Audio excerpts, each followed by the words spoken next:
Saudara-saudari, sahabat insan yang dikasihi Tuhan, selamat menikmati hari baru yang sangat indah ini, Kamis Pekan Biasa yang ke-6.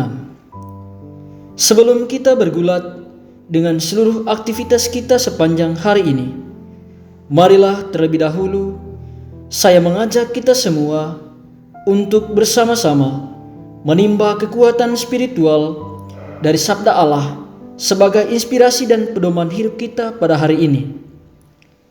Sabda Tuhan yang akan kita renungkan pada hari ini diambil dari Injil Markus bab 8 ayat 27 sampai 33. Pada suatu hari, Yesus bersama murid-muridnya pergi ke kampung-kampung di sekitar Kaisarea Filipi. Di tengah jalan, ia bertanya kepada murid-muridnya, "Kata orang, siapakah aku ini?" Para murid menjawab, "Ada yang mengatakan Yohanes Pembaptis, ada juga yang mengatakan Elia, ada pula yang mengatakan seorang dari para nabi."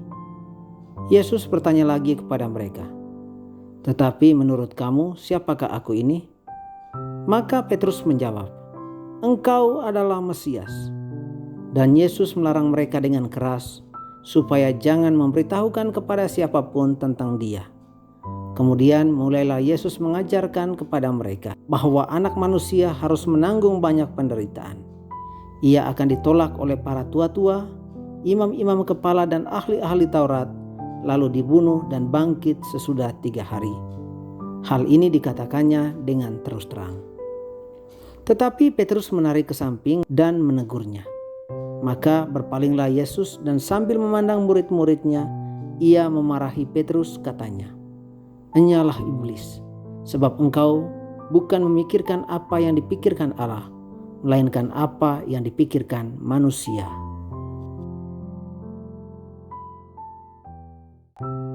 Saudara-saudari terkasih, sahabat insan yang dikasihi Tuhan, dalam permenungan saya, bacaan Injil yang kita renungkan pada hari ini merupakan sebuah perikop yang sangat kontekstual dan sangat relevan dengan hidup harian kita sebagai orang-orang Kristiani. Perikop tersebut mengisahkan tentang pengenalan para murid mengenai siapakah pribadi Yesus bagi mereka. Jawaban para murid rupanya beragam. Ada yang mengatakan bahwa Yesus adalah Elia, ada pula yang mengatakan Yesus adalah Yohanes Pembaptis, dan juga ada yang menjawab Dia adalah seorang dari para nabi. Namun dari semua jawaban itu, belum satu pun yang menjawab pertanyaan siapa Yesus sebenarnya. Menariknya, Petrus di sini tampil sebagai sosok yang memberikan jawaban yang berbeda. Petrus mengatakan bahwa engkau adalah Mesias. Dan memang Yesus adalah Mesias, yang berarti yang diurapi. Namun rupanya pengenalan dan pemahaman Petrus mengenai Mesias masih dipengaruhi oleh konsep tradisional, yaitu Mesias politik. Karena pada ayat selanjutnya diceritakan bahwa Petrus ditegur oleh Yesus oleh karena Petrus gagal memahami konsep mesianis yang dimaksudkan oleh Yesus yang sesungguhnya. Pengenalan Petrus akan Yesus belum sesungguhnya menunjukkan pergulatan iman dan perjuangan Petrus dalam berdinamika bersama dengan hidup Yesus. Pengakuan ini rupanya bukan merupakan buah pengalaman konkret antara Petrus dengan Yesus, melainkan buah dari ketidakmampuan Petrus memahami tanda-tanda serta mujizat yang telah dilakukan oleh Yesus. Saudara-saudari yang terkasih dalam Tuhan, pengenalan para murid tentang Yesus kiranya juga menjadi gambaran akan pengenalan kita tentang siapakah Yesus dalam seluruh pergulatan hidup kita. Adakah kita mengenal dan menemukan Yesus dalam seluruh ziarah hidup kita? Adakah kita mengenal dan menemukan Yesus dalam diri sesama di sekitar kita?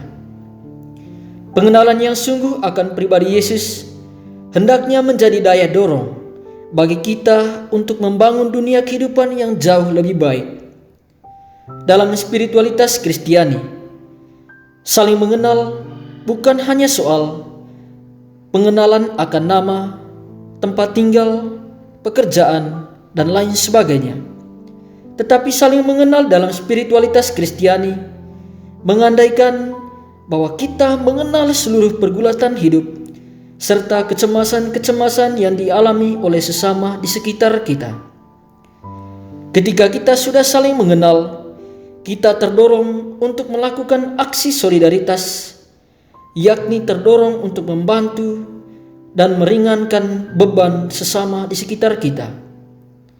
Saudara-saudariku, sahabat insan yang terkasih dalam Tuhan, Paus Fransiskus dalam Evangelii Gaudium menegaskan bahwa setiap pengenalan yang otentik akan kebenaran dan keindahan dari kodratnya senantiasa berkembang dalam diri kita. Pengenalan yang otentik akan pribadi mengandaikan kedalaman relasi antar pribadi. Semakin kita dekat dengan seorang, semakin kita mengenal siapa pribadi orang tersebut. Oleh karena itu, saudara-saudari terkasih, marilah kita mendekatkan diri dengan Yesus, agar kita sungguh-sungguh mengenal Dia dengan baik dan dalam, serta di dalam Dia kita mengenal sesama beserta dengan seluruh pergulatan hidup mereka.